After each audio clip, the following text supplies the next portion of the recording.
Hello दोस्तों, स्वागत है आपका मेरे इस वीडियो चैनल में। दोस्तों, आज हम देखेंगे पाठ के सार के अंतर्गत देशांतर। इससे पहले का सार हम आपको पहले पाठ में करा चुके हैं और आगे अब देखिए अब देशांतर। देशांतर क्या है, सबसे पहले इसे समझते हैं। तो आप अगर इसको ग्लोब में समझेंगे तो ज़्यादा अच्छा होगा। तो यहाँ पर एक ग्लोब का मानचित्र दिया हुआ है, ये देख रहे हैं आप, और ऊपर लिखा है उत्तर ध्रुव, और इधर से यहाँ नीचे है दक्षिण ध्रुव। इस तरफ यहाँ दक्षिण ध्रुव है, क्योंकि 30 डिग्री दक्षिण लिखा हुआ है यहाँ पर।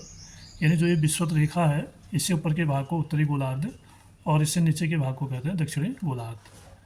अब जो ये देशांतर रेखाएं हैं, आप देख रहे हैं शून्य देशांतर को, इस एक जो लाल लाइन ऊपर से उत्तर से दक्षिण को दी गई है, इसको लिखा है यहाँ से, ये जो लाल लाइन है यह प्रमुख याम्योत्तर।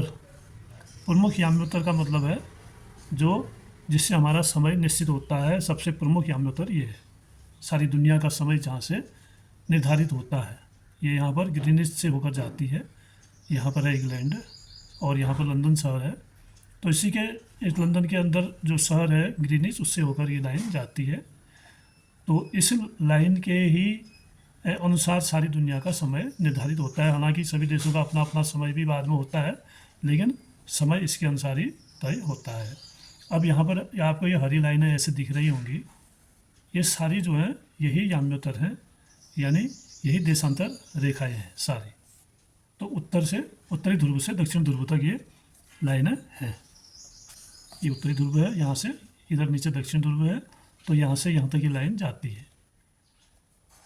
तो इसको अब हम यहाँ पर ये जो बीच की लाइन है प्रमुख याम्योत्तर है, इस याम्योत्तर से इधर के भाग को कहते हैं पूर्वी देशांतर, और यहाँ से पश्चिम के भाग को कहते हैं पश्चिमी देशांतर। यानी इस लाइन के दाहिनी तरफ को है पूरब और बाईं तरफ को है पश्चिम। अब हम आगे इसको समझते हैं। देशांतर को मापने के लिए हमारे द्वारा प्रमुख याम्योत्तर पृष्ठ 14 चित्र 1.3 यानी जो चित्र अभी आप देख रहे थे, कहे जाने वाले संदर्भ बिंदु को परिभाषित करना आवश्यक है। इसे ग्रीनिच याम्योत्तर भी कहते हैं। क्यों कहते हैं? क्योंकि ग्रीनिच से होते हुए निकलती है, इसीलिए इसको ग्रीनिच याम्योत्तर कहते हैं। अब ग्रीनिच है कहाँ पर, ये मैंने आपको बताया था, फिर से दोबारा देखिए आप। ग्रीनिच है यहाँ पे, ये जो इंग्लैंड है, छोटा सा नक्शा दिख रहा होगा आपको, एक छोटा सा देश है इंग्लैंड, और यहाँ पर है लंदन। और इस लंदन के अंदर ही जो है ग्रीनिच एक जगह है, तो इसी के बीच से ये लाइन जाती है, इसीलिए इसको कहते हैं ग्रीनिच याम्योत्तर। इसको कहते हैं ग्रीनिच याम्योत्तर। और इसी को कहते हैं प्रमुख याम्योत्तर। चित्र 14 में देखा, पृष्ठ 14 में देखा आपने इस चित्र को। आगे देखिए, इसे ग्रीनिच याम्योत्तर भी कहते हैं क्योंकि वर्ष 1884 में कुछ देशों ने तय किया कि इंग्लैंड में लंदन के एक क्षेत्र ग्रीनिच से गुजरने वाली याम्योत्तर प्रमुख याम्योत्तर के लिए अंतर्राष्ट्रीय मानक मानी जाएगी। अब ये अंतर्राष्ट्रीय मानक रेखा कब मानी गई, उसका भी जवाब यहाँ पर है 1884 में। जिसे कुछ ये जो लाइन यहाँ से जाएगी, इसी को जो है प्रमुख याम्योत्तर माना जाएगा और इसे शून्य देशांतर के रूप में अंकित किया जाएगा। अब इसी देशांतर को शून्य देशांतर भी कहते हैं। ये वाली जो लाइन जा रही है, ये शून्य देशांतर। अब इधर को आएंगे तो ये बढ़ते जाएगी और इधर को जाएंगे तो ये घटते जाएगी। यहाँ पर पूर्वी होगी, यहाँ पर पश्चिमी होगी। तो इस तरह से ये देशांतर रेखाएं ग्लोब में होती हैं, या एक जो काल्पनिक रेखाएं हैं ये मानचित्र में होती हैं। तो देशांतर रेखा आपकी समझ में आ गया होगा। यदि आप ध्रुव में से किसी एक की ओर यात्रा करते हैं, किसी एक में दो ध्रुव हैं आप जानते हैं, एक उत्तरी ध्रुव है ऊपर की तरफ को और नीचे की तरफ को दक्षिणी ध्रुव। तो अगर हम क्या करते हैं, ध्रुवों में से किसी एक की ओर यात्रा करते हैं, जिस प्रकार अक्षांश भूमध्य रेखा से दूरी का एक माप है, उसी प्रकार यदि आप भूमध्य रेखा के साथ साथ यात्रा करते हैं तो देशांतर प्रमुख याम्योत्तर से दूरी का एक माप है। देशांतर को भी डिग्री में मापा जाता है, पश्चिम हो या पूर्व। इसका मान 0 से 180 तक बढ़ता है तथा इसमें पश्चिम के लिए पौ तथा पूर्व के लिए पू वर्णों को जोड़ा जाता है। पूर्णांक का उपयोग करते हुए न्यूयॉर्क का देशांतर 74 डिग्री पश्चिम है, जबकि दिल्ली का 77 डिग्री पूर्वी और टोक्यो का 140 पूर्वी है। और इस चीज़ को ऐसे समझिए, जो ये प्रमुख याम्योत्तर है, प्रमुख देशांतर रेखा, ये लाल वाली रेखा, इसको तो शून्य कहते हैं। इसके बाद ये बढ़ता जाता है यहाँ को इधर को। अब ये कहाँ पर नापते हैं इसको? भूमध्य रेखा, यानी पृथ्वी की सबसे जो बड़ी अक्षांश रेखा है, इस पर ही पूरा एक वृत्त होता है इसका। तो अब इसमें कह रहा है ये इस देशांतर से इस देशांतर की दूरी, फिर इसकी दूरी, फिर इसकी दूरी, फिर इसकी दूरी, ऐसे ये दूरी बढ़ते जाती है और इसी के अनुसार इनकी संख्या भी निर्धारित है। अभी कह रहा है कि ये इधर को भी और इधर को भी बढ़ते जाती है, दोनों तरफ को। यहाँ से 0 से 180 तक, यहाँ से भी 0 से 180 आपको मिलेंगे घूम के पूरे। देशांतर को डिग्री में मापा जाता है, पश्चिम हो या पूर्व, इसका मान 0 से 180 तक बढ़ता है, 0 से जो है 180 तक बढ़ते जाता है।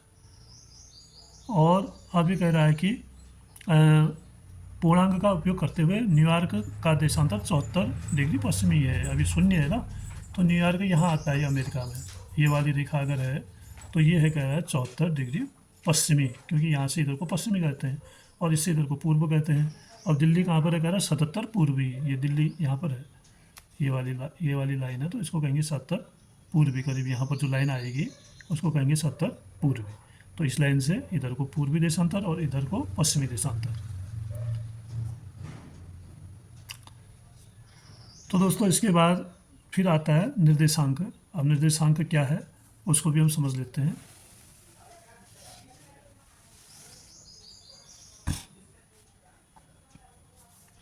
अक्षांश और देशांतर मिलकर एक स्थान के दो निर्देशांक होते हैं।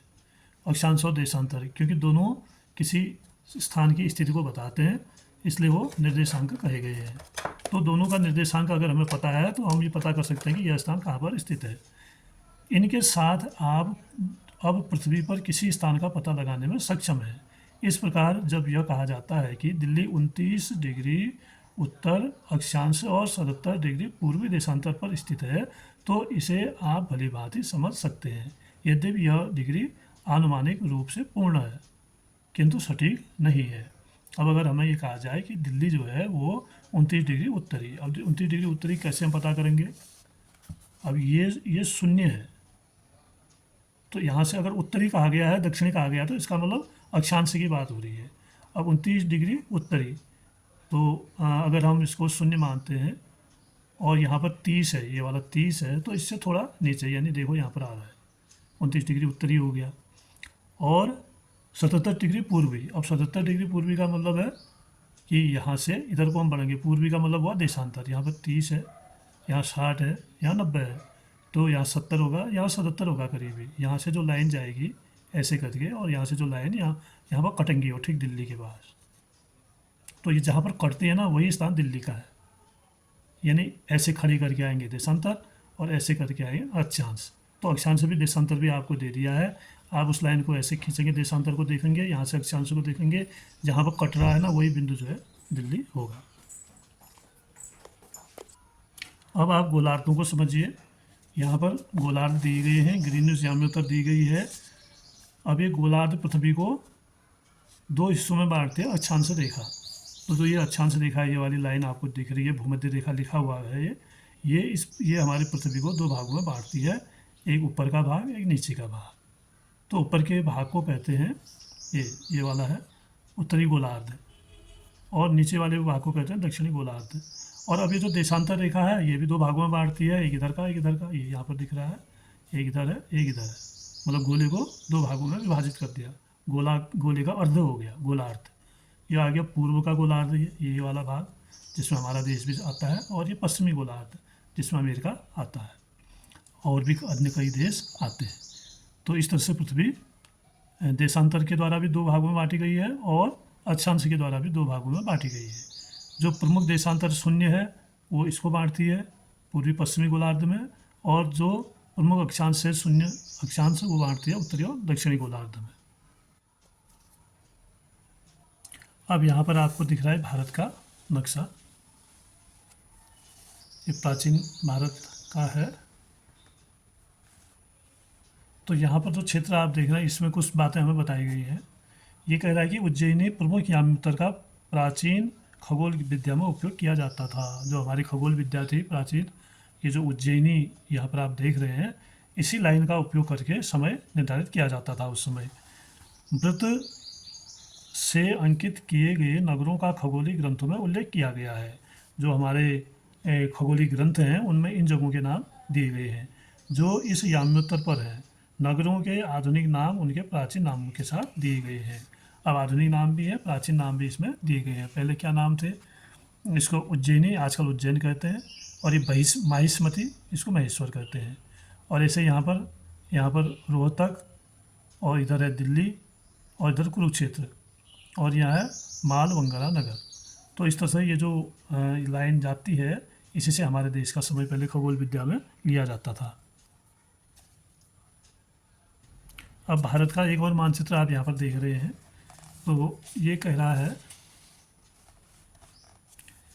भारतीय सर्वेक्षण विभाग द्वारा प्रकाशित यह मानचित्र अक्षांशों और देशांतर के याम्योत्तर के कुछ समानांतरों के साथ दर्शाया गया है। भारत का अक्षांश लगभग 8 डिग्री उत्तरी से 37 डिग्री उत्तरी तक फैला हुआ है। 8 डिग्री उत्तरी से 37 डिग्री उत्तरी तक फैला हुआ है, और देशांतर लगभग 68 डिग्री पूर्वी से 97 डिग्री पूर्वी तक फैला है। तो इसका क्या मतलब है, हम इसमें देखते हैं। आइए देखते हैं। ये कह रहा है कि 8 उत्तरी से 37 उत्तरी, यानी यहाँ पर देखो आप 10 उत्तरी दिखा रखा है, देख रहे हैं ना, वो लिखा है उत्तरी, यानी हम उत्तरी गोलार्ध में हमारा देश आता है, इसलिए दोनों माप है उत्तरी में है, और उत्तरी का मतलब है अक्षांश से। अब यहाँ पर आप देख रहे हैं ये लाइन जा रही है हमारे यहाँ से ही। अब इतना भाग भारत बाहर को है, तो यहाँ पर जो लाइन आएगी वो होगी 8 उत्तरी होगी। यहाँ पर क्या होगी? 8 डिग्री उत्तरी, इससे, क्योंकि हमारा देश इस सीमा में आ रहा है। यहाँ से कहाँ तक स्थित है कह रहा है? 8 से 37 उत्तरी तक। अब देखिए इधर ऊपर देखते हैं, 37 उत्तरी कह रहा है। यहाँ पर आप देख रहे हैं 30 उत्तरी है। तो यहाँ से अगर हम 31, 32, 33, 34 करें तो यहाँ जहाँ तक हमारा देश है यहाँ तक आएगा 37 उत्तरी, यहाँ पर ऐसे। तो इस लाइन के बीच में है, ये है 8 उत्तरी और ये है 37 उत्तरी, इन दोनों के बीच में है। ये तो हो गया अक्षांश, ऐसे इसकी ऊपर नीचे की अक्षांश है। अब ऐसे कितना फैलाव है इसका, ऐसे देखते हैं। ये होगा देशांतर में, खड़ी लाइनों में, जिसको देशांतर कहते हैं। ये है 68 डिग्री पूर्वी से। अब आप देख रहे हैं यहाँ पर है 70 डिग्री, ये 70 डिग्री पूर्वी दे रखा है, और यहाँ पर से जा रही है। ये इतना भाग बाहर को है हमारा, और इससे बाहर को है थोड़ा, करीब यहाँ को आएंगे तो ये होगा 68 डिग्री पूर्वी, क्योंकि पूर्वी गोलार्ध में देशांतर के हिसाब से पूरब की तरफ है ग्रीनविच से, और यहाँ पर 68 आया जो इसके किनारे से हो गया जाएगा। और यहाँ जो सबसे किनारा है, यहाँ कह रहा है 97 डिग्री पूर्वी, यानी 97 डिग्री पूर्वी वो लाइन जाएगी यहाँ से होते हुए, यहाँ से ये अक्षांश रेखा यहाँ जाएगी। तो अब भारत का विस्तार आपने देख लिया। भारत का विस्तार क्या है? 8 डिग्री उत्तरी, यानी उत्तरी गोलार्ध में है, विषुवत रेखा के ऊपर को उत्तरी गोलार्ध में है, तो विषुवत रेखा से 8 डिग्री पर ये है। तो यहाँ पर जो ये लाइन है, ये भारत के दक्षिणी हिस्से पर 8 डिग्री वाली है। इस 8 डिग्री से ये जो लाइन है यहाँ पर, जहाँ तक भारत का विस्तार है, ये है 37 डिग्री उत्तरी। 8 से 8 नीचे है और 37 ऊपर है, ऐसे इसका जो विस्तार है ये आ गया। और पूरा पश्चिमी में ये आ गया आपका 68 पूर्वी से, यानी शून्य देशांतर से 68 डिग्री पर पूर्वी पर, और यहाँ कितना पूर्वी है? 97 पूर्वी तक, यानी इस किनारे पर ये 97 पूर्वी पर भारत का विस्तार है। तो इन्हीं अक्षांश और देशांतरों के माध्यम से भारत की स्थिति दुनिया में जान सकते हैं कि भारत कहाँ पर स्थित है। अब देखते हैं आगे।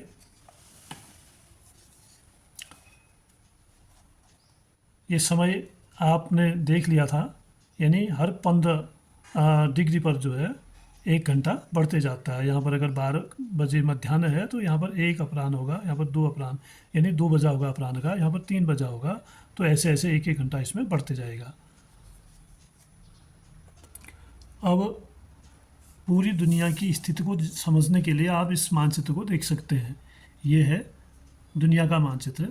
तो यहाँ पर आप देख रहे हैं इंग्लैंड लिखा हुआ है, और यहाँ पर शून्य लिखा है। तो ये शून्य जो है ये शून्य देशांतर है, यानी देशांतर यहाँ से शुरुआत होती है और यहाँ पर लिखा है इंग्लैंड, ये लंदन है और ये ग्रीनिच है इसी के अंदर। तो ये वाली रेखा जो है शून्य देशांतर की रेखा है। मीन सर ये समझो कि ये जो देशांतर रेखा है इसका पूरब और पश्चिम में कैसे समय घटता बढ़ता जाता है, यानी यहाँ को समय बढ़ता जाएगा 1-1 घंटा। ये 15 डिग्री पर ये जो देशांतर रेखा 15-15 डिग्री पर है और ये जो समय है वो 1-1 घंटा बढ़ते जा रहा है। जैसे यहाँ पर धन 1 हो जाएगा 1 घंटा बढ़ जाएगा, यहाँ पर धन 2 हो जाएगा, यहाँ धन 3 हो जाएगा, धन 4, धन 5, धन 6, धन 7, ये 1-1 घंटा बढ़ते जाएगा और इधर को 1-1 घंटा कम होते जाएगा पश्चिम की तरफ। और यहाँ पर है तिथि रेखा, जिसको अंतर्राष्ट्रीय तिथि रेखा कहते हैं। इसी के बाद यहाँ पर से तिथि बदलती है।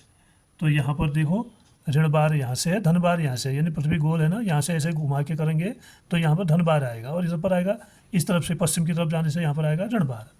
और ये जो बीच की लाइन है यहाँ से तिथि परिवर्तन होगा। तो इस तरह से इससे आप समय की गणना कैसे की जाती है ये समझे होंगे। तो ये समय की गणना के लिए दिया है 5.5 घंटे का अंतर है। देखिए भारत और इस शून्य देशांतर से ग्रीनिच के समय से और भारत के समय में 5.5 घंटे का अंतर है। तो ऐसे सभी जगह का समय इसने दिखाया है। 8.5 घंटे का अंतर चीन में और रूस में यहाँ पर दिखा रहा है धन 7 और इधर धन 8, क्योंकि अब रूस जो है बहुत बड़ा देश है, यहाँ से यहाँ तक पूरा रूस है। तो ये अलग अलग समय यहाँ पर दिखा रखा है, धन 4, धन 5, धन 6, धन 7, धन 8, धन 9, धन 10, धन 11, धन 12, इतना फैला हुआ है देश। तो इनका अब क्या होगा, हर जगह अलग अलग समय आ रहा है तो एक मानक लाइन होगी, उसी का सब में स्थित होगा। अभी पाकिस्तान में धन 5 है, 5 घंटे का अंतर होता है इस ग्रीनविच के टाइम से, 5 घंटे का अंतर। और बांग्लादेश में धन 6 है और जबकि हमारे यहाँ 5.5 है।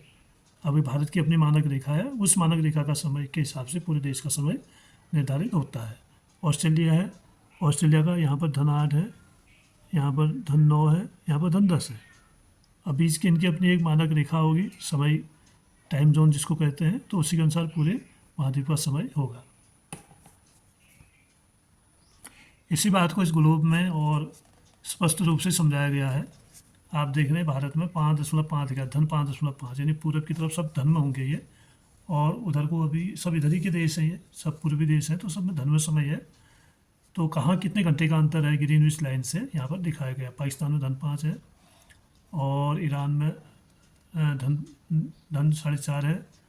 तो इस तरह से ये इधर को कम हो रहा है, इधर को बढ़ रहा है। यहाँ 8 है, चीन में धन 8, बर्मा में है धन 6.5 और इस तरह से देशों का समय है। जापान है, यहाँ धन 10 का समय है, यानी ग्रीनविच से यहाँ 10 घंटे का अंदर, यानी यहाँ 12 बज रहा होगा तो यहाँ 10 बज रहा होगा उस समय।